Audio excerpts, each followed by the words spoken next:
Learn the most advanced recruiting techniques. Land the most desirable talent. Launch your company towards massive success. This is the Higher Power Radio Show with Rick Girard. A great hire happens when career and hiring objectives are in alignment. Now more than ever, people want to feel like they're whole in their careers, and personal development is taking a lead to the decision-making process. Today, we're going to talk about looking at hiring from an interviewee's perspective. The things that bring you the greatest joy and alignment with your purpose. Do you have any idea who's responsible for that quote today, Miss Shannon Johnson? The one and only Jack Canfield. I know, you're a huge fan. That's why I pulled that one. I'm Rick Girard, and welcome to the Higher Power Radio Show. Our mission is to provide proven tactical solutions to solve your company's toughest hiring challenges. We share insights from top-performing entrepreneurs and industry experts like our guest today, Shannon Johnson. Shannon is the founder of Stand Out and Get Hired. Shannon's passion for people has been her common denominator of her success throughout her career in corporate America. Today, she was taking one of her most successful achievements in launching best of class to market to now launching the most exciting product of all, our future leaders. Her mission is to inspire ambitious, driven college students to take action in preparing to embark on their careers where they will fully thrive. Everything is possible when you first take action. Shannon, welcome to the Higher Power Radio Show today. Thank you, Rick. It's a pleasure to have you. You had me on your podcast. Now I'm having you on mine. And so we're going to have fun today. Awesome. Today, we're going to talk about how to, quote unquote, stand out and get hired. Hopefully, I don't get sued on that one. You're good. And we're going to discuss your 3 pillars to stand out and get hired, right? Mm-hmm. So let's talk about where we get started, getting your game plan together. Talk to me about that. Really how Stand Out and Get Hired came to life. I think that is really how I always approached sales throughout my 25-year career in corporate America, is really finding the unmet need. You don't look like you have a 25-year career. I'm sorry. Hence why I said yes to this interview. I love it. But really going into a customer and saying, what do you need? Not selling a product. And so this is where I found a need in college students reaching that transition when they were going into the real world. And they need a job. Exactly. Right. J-O-B, real world, adulting, as they would say. They need to pay their student loans off, which are ridiculous. And they have like a 3-month gap between when they graduated. Mm-hmm. And they want to move out, and they've got car insurance, and they still want to have fun and be able to pay for Uber on the weekends. Okay, so this is reality. Okay. It's up against them when they're last semester of senior year, and they don't know where to begin in career search. And that's where you come in. And that is where I come in, but hopefully more so that they get to think about it sooner than later, that they don't wait, that whole procrastination thing, because they don't know where to begin. That is where I come in. I watched a great TED Talk by Tim Urban. Have you seen that one? Inside the Mind of a Procrastinator. Ooh. You might want to see it. It's fantastic, but it explains to you how my brain works, since I tend to be a procrastinator as well. Mine as well. I think that's an important point, though, because oftentimes when you're most passionate about something is because it's a pain point that you've felt. Totally. And so therein lies why and how I built this whole curriculum around the need, because I did experience it for 25 years, all the ups and the downs of feeling maybe possibly out of alignment with my career. So let's start with preparation before getting the interview. There's so much preparation before. I was oh, wait a minute. You've got the cart before the horse. I do that quite often. So we need to slow down here. Okay. So baby steps, right? Baby steps. Deep breaths. Yeah. So when we're talking about becoming proficient in a skill, meaning the game is coming up, the event, the interview, practice. So to become proficient in a skill, it's been studied that it takes about 20 hours. Sure. Not the 10,000 hours to become an expert, right? Before you prep, though, you have to be in the right mindset. Absolutely. Absolutely. So that's where I start. I think when we're talking about personal development and personal growth, it is all about the mindset that we choose to be in. And my first pillar out of my 3 pillars to success is becoming the expert in you. All right, let's not give that up yet. Let's talk about the mindset, though. Okay. Just because I just want to do a few minutes on this, and then we'll get into the pillars, because I want to spend some time in there. So what's important to have in the mindset? What do you look for? If I'm a college student and I come to you and I say, I have no idea, Shannon, what I'm going to do. I have a degree in communication and I'm about to graduate and need to get a job. Yep. I just want any job. Yep, exactly. So it takes them to step back and take action on investment in self-awareness of themselves. They have to put some thought about who they are. And so that is where we begin, is identifying their self-awareness, what they bring to the table, what strengths do they have, what values do they possess, and where will that take them to their vision? How does that connect to their vision? I would imagine you also need to get them in the mindset of not just selling for a job, but looking for a career, right? And that's a different mindset altogether. It is. Like, not often do they cross over. That is my intention, is setting the mindset and setting the intention for where they see themselves in the real world, not just the job to equate to dollar signs. Yes. So mindset 2 is having them just be confident in themselves. And I think that even the most accomplished individuals are lost and uncertain of where they belong in the real world. This is so new to them. And so to realize who they are and to believe in themselves and their abilities, that they have everything within them that they possess that day to conquer the world and go after where they're meant to thrive. Why is this important? There's many reasons why it's important. My vision really, truly is to have everyone bounce out of bed every morning loving what they do. That's not going to happen. Well, but you have to have a vision. So I wish it would. I walk the walk now Okay. because I have traveled down a road where I found my purpose.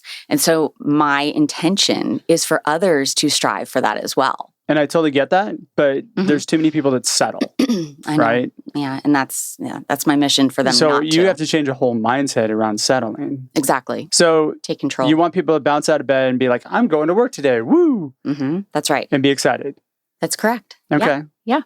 That's my intention. Because I feel that when I guess it's just, again, going back to my life, I was 28 years old, had been with 4 or 5 different corporations, all great experience, building blocks of where I got to be by 28.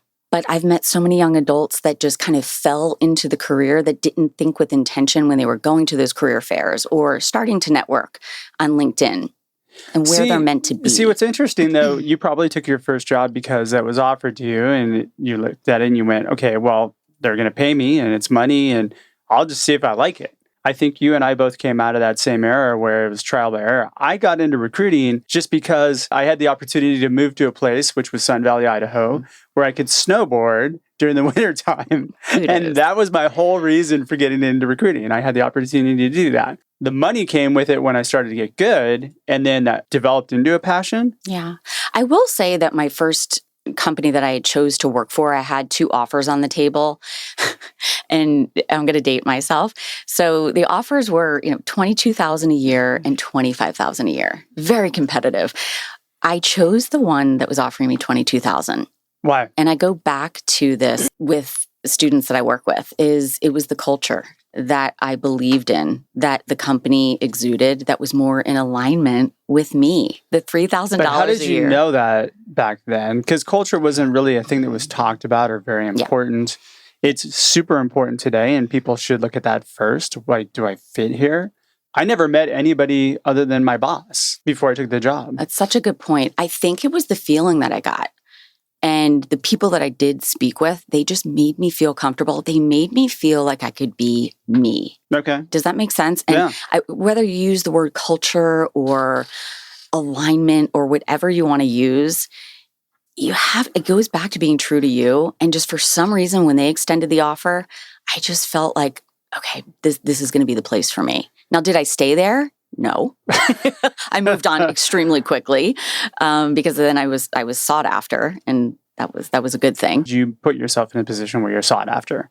Yes. There's no better position to be in than when you have a few different opportunities to choose from, as opposed to, I got an offer for a job, I should probably take it because I got nothing else. Yes, exactly. And I think that's entirely on you if you're the person interviewing. If you're just tuning into the podcast or the live stream, you're listening to the Higher Power Radio Show. I'm Rick Girard, and today our guest is Shannon Johnson. Shannon's the founder of Stand Out and Get Hired, and we're talking about how to stand out and get hired. I'm going to totally just blow that one out of the... Overuse it. Yeah, why That's not? fine. I'm good with that. There you go. We'll backlink all these in the show notes so that you could just get all kinds of web traffic to you. Let's talk about how then does a person stand out to get hired? What do they need to know? Okay, so what do they need to know? So can you be more specific? People are the prize right now. You just have to make sure that people that you interview with know that you're the prize. Yes. You have to be your own marketing team. So you need to know your values because you mentioned culture and you need to know whether or not you're aligned with the company. You need to know your why. Love that. Why do I need this job? And it's more than just the money. You need to target what you desire. So don't just blanket resumes out all over the place. Mm-hmm. And same with companies. You don't want to just look at every resume and interview everybody. Mm-hmm. You've got to target. And then, of course, to your point, take action. That's right.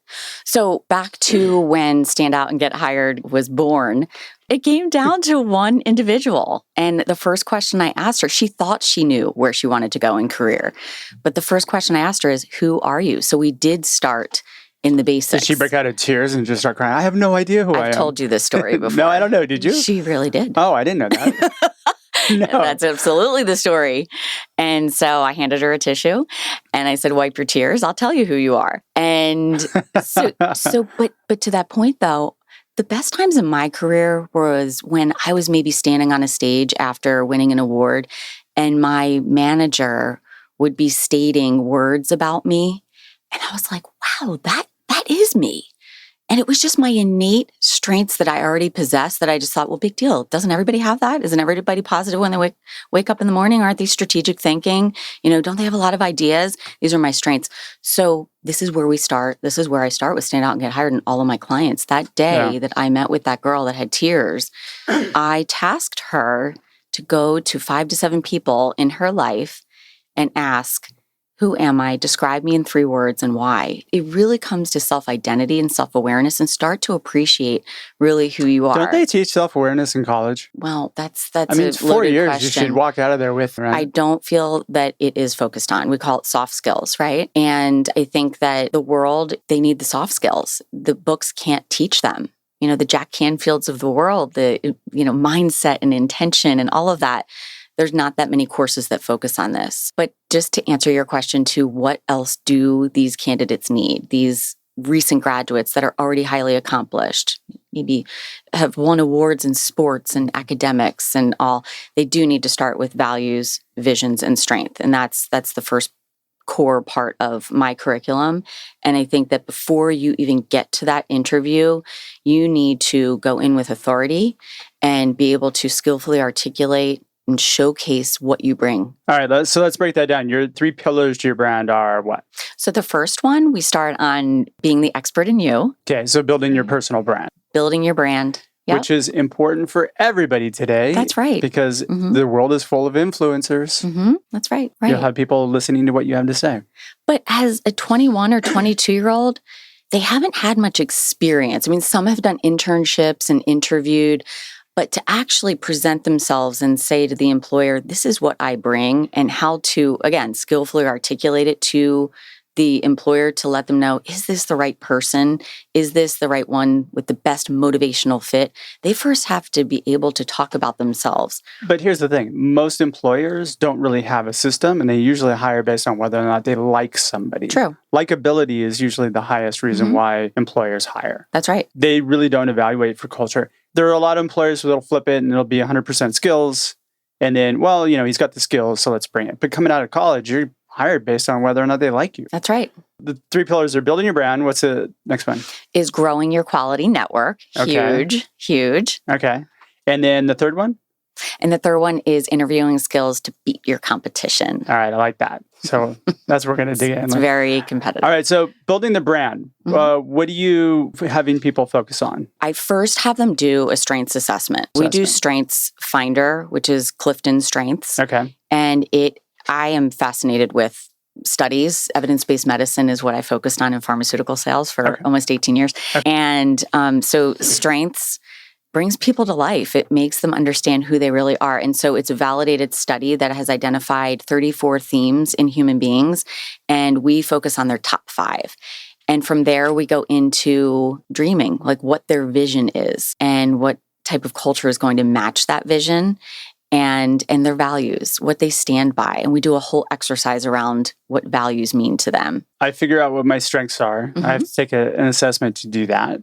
Perfect. Am I doing the next step in conjunction with that while I'm doing it? I would imagine coming out of college, you probably don't have a LinkedIn network. You might have some Instagram followers or Facebook. No, nobody uses Facebook anymore except for people our age. Instagram and Snapchat. Yeah. Instagram and Snap, right? Yep. And maybe Twitter. Yep.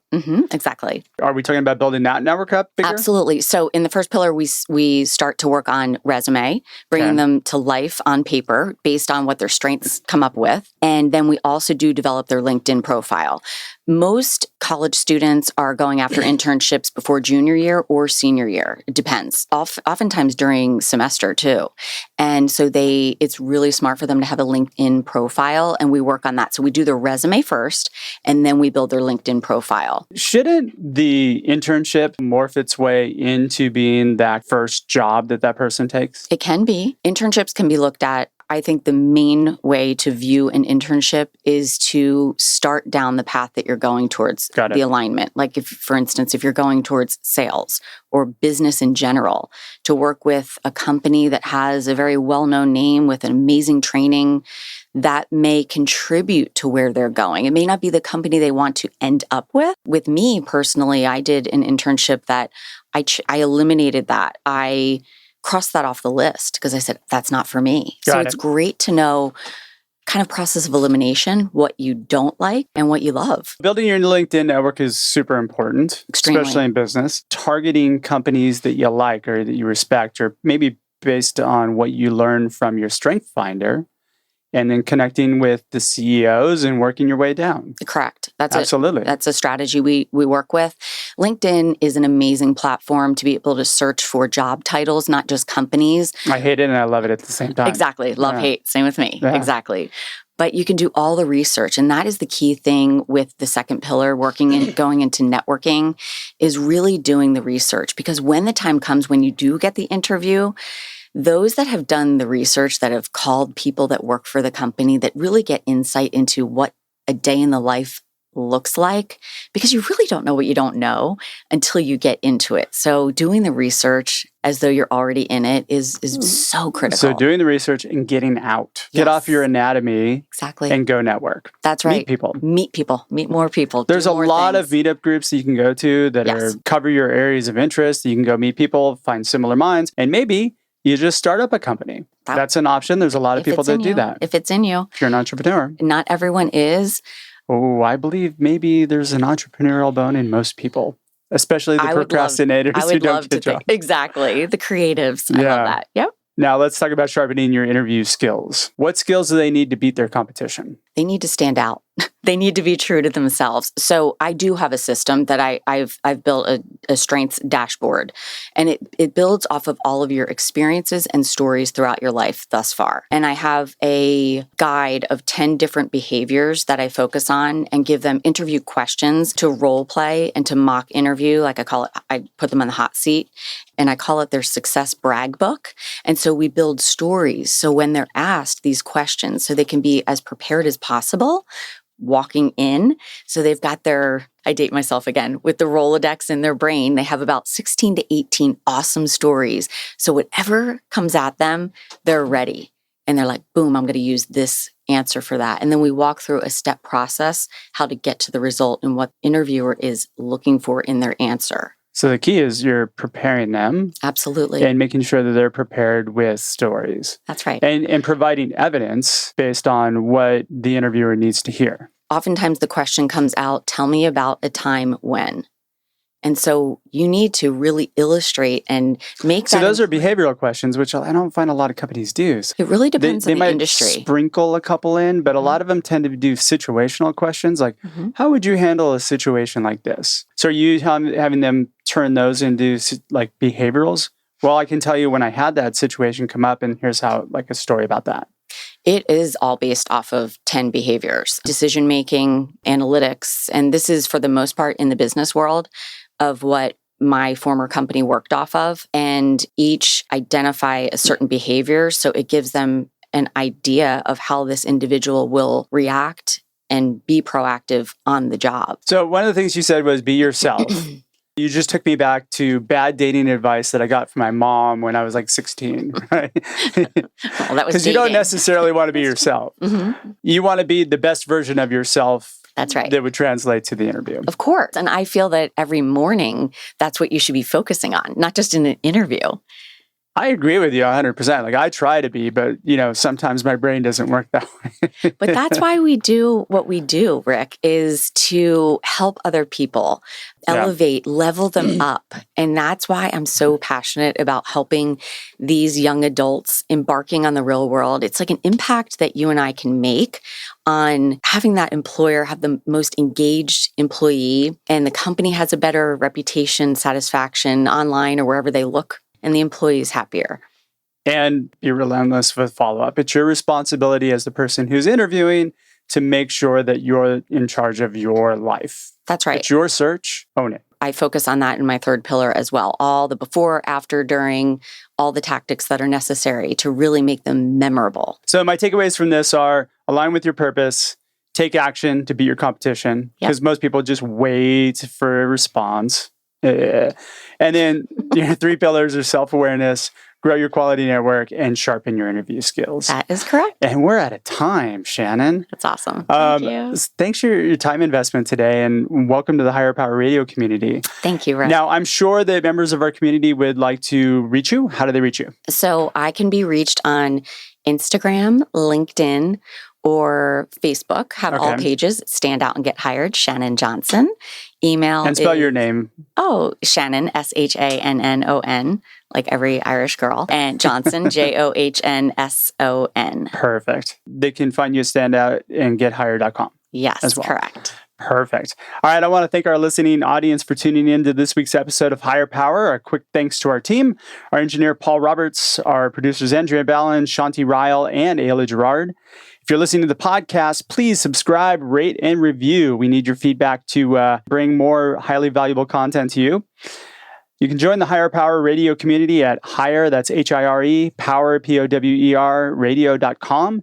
Or you can follow us on any of the various podcast platforms. We're on iTunes, iHeartRadio, Stitcher, TuneIn, Spotify, and YouTube. You can follow me if you like on Twitter at Rick_Gerard. That's Girard. Tune in next week. Our guest is going to be Brendan Rogers. Brendan is a co-founder and the lead recruiter of WAG Labs. I'm your host, Rick Gerard, and you have been listening to the Higher Power Radio Show. Aloha. Thank you for listening to Higher Power with Rick Gerard on OC Talk Radio.